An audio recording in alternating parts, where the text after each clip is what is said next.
তা কবুল করতেন এবং শরীয়তে এটা স্বীকৃতি হয়ে যেত।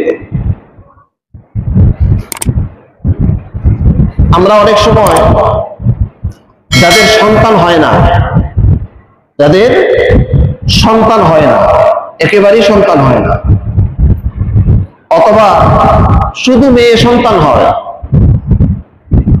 তো আমরা কি করি, অনেক সময় একটা সন্তান পালক এনে লালন পালন করি। যারা নিঃসন্তান তারা বেশিরভাগ এই কাজটা করে, পালক সন্তান আনে।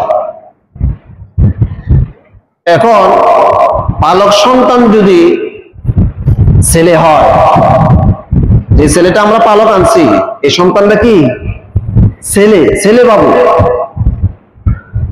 সে যখন বালেগ হয়, কি হয়, প্রাপ্তবয়স্ক হয়ে যায়, তখন কিন্তু তার উপরে পর্দা ফরজ হয়ে যায়।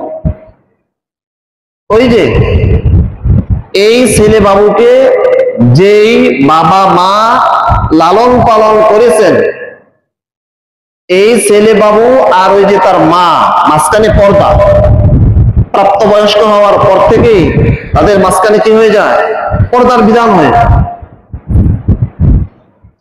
যদি দুধ পান করাইতে পারে তাহলে আমার পর্দার বিধান থাকে না। দুধ,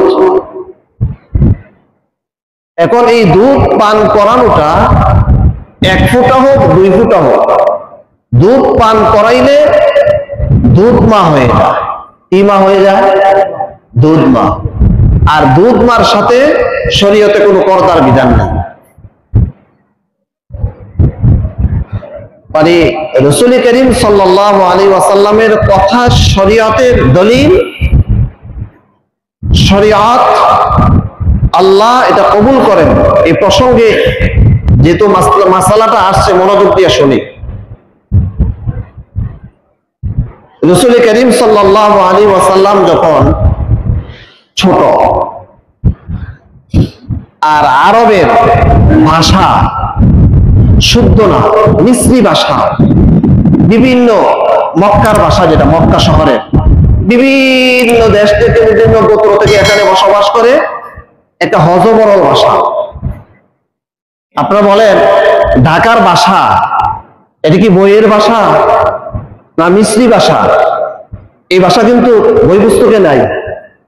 এখানে 12 জেলা থেকে 14 জেলা থেকে মানুষ বসবাস করে। এই ভাষা শুদ্ধ ভাষা নয়।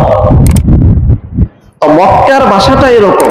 এই জন্য মক্কাতে যখন, মক্কা শহরে যখন কোনো সন্তান জন্মগ্রহণ করত, তখন মক্কার সম্ভ্রান্ত পরিবারের বাচ্চাদেরকে ভাষা শুদ্ধ হওয়ার জন্য এবং সঠিকভাবে লালন পালন হওয়ার জন্য আবহাওয়াটা অনুকূল ছিল না।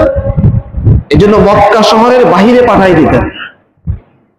আর মক্কা শহরের বাহিরে যে সমস্ত এলাকার মানুষ আছে তারা দরিদ্র ছিল, মক্কা শহরে যদি আসতো কোনো সন্তান দুধ পান করানোর জন্য